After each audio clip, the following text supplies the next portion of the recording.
Hello and welcome to the July coffee subscription tasting video. And as you can see, I'm in a different place. I'm actually in the north of Norway in a place called Lofoten. It's one of the most beautiful places on the planet, I think. Beautiful mountains behind me, and I've been hiking a little bit today. There's also a spectacular golf course here for those of you who are interested. And today I'm going to taste the 3 coffees we are sending out to all our subscribers in July. We send out coffees to all our coffee subscribers on the first Wednesday of the month. And we were supposed to send out some Kenyan coffees this month, but the container didn't arrive in time. So hopefully next month we will be able to send it out. I'm a little worried about the quality because the container has been stuck in a port in Saudi Arabia for 6 weeks. And it's very, very hot down there, so you never know what's going to happen to the coffee. It might degrade, it might keep up quality. Hopefully the latter, because we do vacuum pack the coffee, and I know that the moisture content is low, so it should be quite stable. So hopefully we'll be able to send out at least 3 new Kenyan coffees next month to all of our subscribers. But fear nothing, because we do have some delicious coffees that just arrived in time, and it's the fresh crop coffees from the Caballero family. And I know a lot of you love those coffees, and some of you are, I wish they had more fruit and acidity. But bear in mind, these are very, very nice and fresh coffees, and very, very sweet coffees, so you have to appreciate them for what they are, I think. It's not like every coffee can taste like a Kenyan coffee, if you know what I mean. So, to taste the coffees, my first coffee in the cup is the Caballero Catuai. This is their kind of normal coffee. They grow the most of the Catuai variety. But what has changed in the kind of past years is that Moises started fermenting the coffees a little bit more. When we kind of started working with them in 2010-11, we kind of focused a lot on cleaning up the wet or washing process. We have been focusing a lot on the drying techniques, and that made the coffees really, really clean and very, very consistent. And also the shelf life kept for a long, long time. The coffees tasted really fresh when we dry them under shade on raised beds. We're still doing the drying under shade on raised beds on all the coffees we buy from the Caballeros.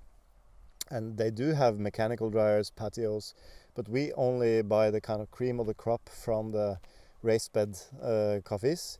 And they specifically produce these coffees for us. And what's changed in the last 2 years is that when Moises depulps the coffee, he actually now lets the coffee ferment in a tank overnight, and then he washes it. It goes through a centrifuge to remove the excess water, and then it dries the coffee on raised beds by his house. And what he used to do was to depulp the coffee and put them straight into the raised beds, because he uses what we call mechanical demucilage removers. Or mucilage removers, which is a mechanical way of kind of washing the coffee so that there's no mucilage left on the beans when they're drying. So instead of doing that mechanically, he only removes part of it, and then he ferments the coffee overnight. And that has actually increased the amount of fruit flavor that you find in the Catuai coffees. And this one in particular, this was one of the better lots we bought this year. I mean, all of them were really, really good. They were scoring 86.5 to 87.5 points.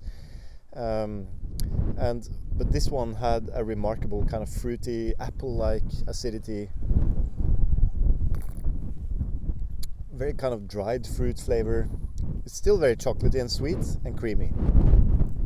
So the first coffee we're sending out is the Catuai from the Caballeros, which is a Brazilian cultivar, I think, but grown in Honduras. Now the second coffee, let me just throw this out.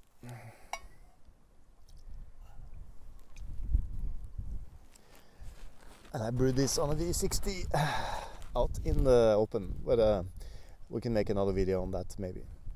The second coffee we're sending out, it really smells quite different. It has this kind of oolong green tea aromas. And it's quite kind of umami, like rich in flavor. Tastes like green tea, a little bit like roasted almonds. But I think this year it also has a slight hint of fruitiness and a little bit of acidity, but the fruitiness is very, very subtle. It's more of this kind of oolong tea flavor. And this is the Java cultivar that the Marisabel and Moises have been growing for a while now. And we've been buying this for a while, for some years actually, and some of the people who work with us in our team, they really, really love this coffee. Ben Symes is our wholesale manager. He really loves this coffee. It reminds him of this green Kit Kat chocolate that you get in Japan, which is kind of white chocolate with matcha tea flavor. Some people don't appreciate this coffee as much. I really love it. I think it's so different, and it's so nice to taste something different for once. You know, not every coffee has to be a geisha or an Ethiopian or a Kenyan. It can also taste like green tea, oolong tea. It's got a really creamy mouthfeel, sweet. Yeah, I love this coffee. The Java coffee is the second coffee we're sending out to all our subscribers. So if you're subscribing to 2 bags, you will get one of each, the Catuai and the Java. Let's taste the third coffee.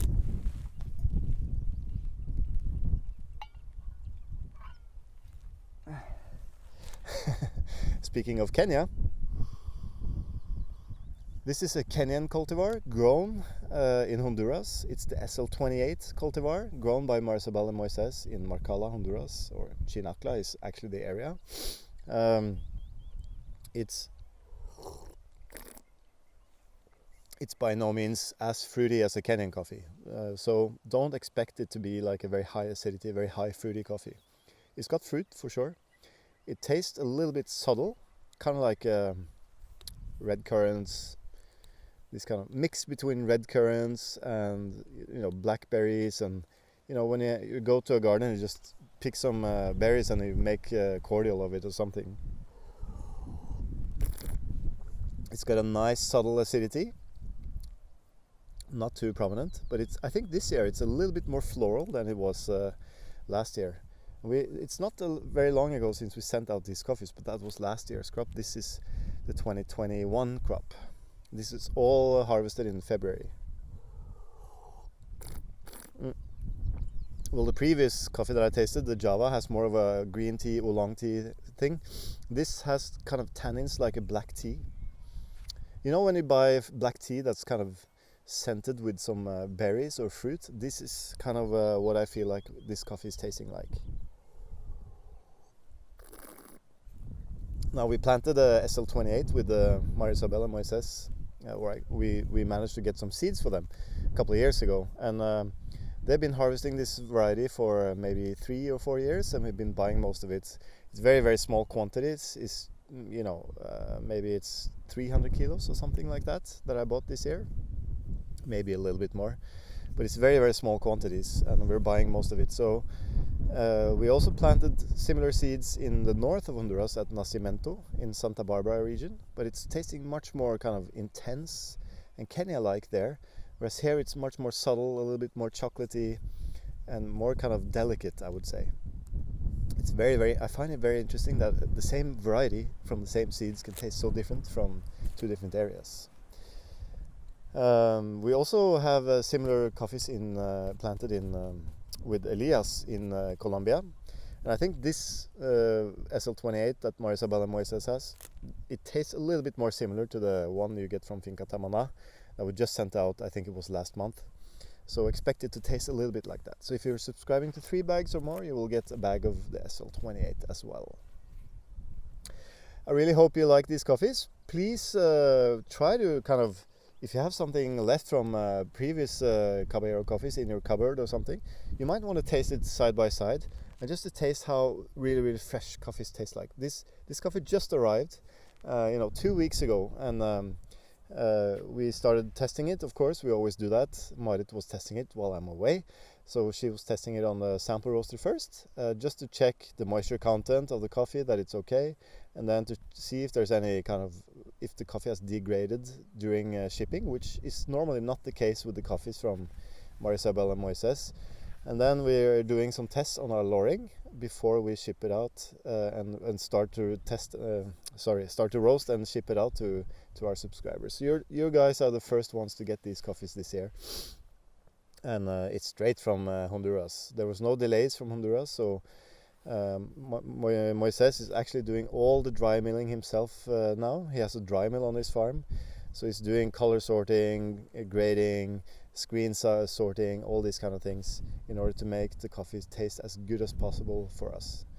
And I think, you know, to be fair, the last 2 years, like the 2020 crop and 2021 crop, has been fantastic from the Caballeros. The coffees have really been much better, and partly because it's not just a fermentation thing, and of course he's treating his farms well, but it's also because he's in control of the dry milling, which means we're able to, you know, get a more narrow size of the beans. So that means we're sorting out the smaller ones, sorting out the bigger ones, so we can get a more kind of narrow screen size of the beans, and that means it's much easier to roast evenly, so that you get more sweetness out of the coffee. And that's something we do with the coffees from Finca Tamana.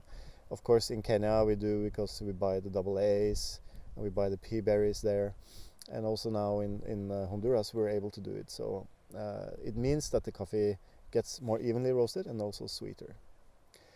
I really hope you enjoy the coffees, and I hope you enjoyed this view while I was tasting these coffees with you. Next month, I promise you, we'll get some coffees from East Africa. Whether it's from Kenya or Ethiopia, we'll have to see, because we have to check the quality first. And we don't like to send out coffees that don't taste great to our subscribers. So, in fact, we don't really sell coffees with our brand on if we don't feel like the coffee is tasting as good as it should. So, this is kind of a quality thing we have to do. And because of the delays that we've had with the Kenyan container, I'm a little worried, but hopefully the coffees will taste good, and you can enjoy some nice and fruity coffees again. So I wish you all a good summer holiday. This is the end of mine, so I will be back home working very soon. But if you're able to go to Norway once in your lifetime, then Lofoten is the place to go. It's a beautiful place, as you can see, and they've got the midnight sun, so you can sit here and drink coffee until the early morning if you want. Thanks for watching. Hope to see you soon. Bye bye.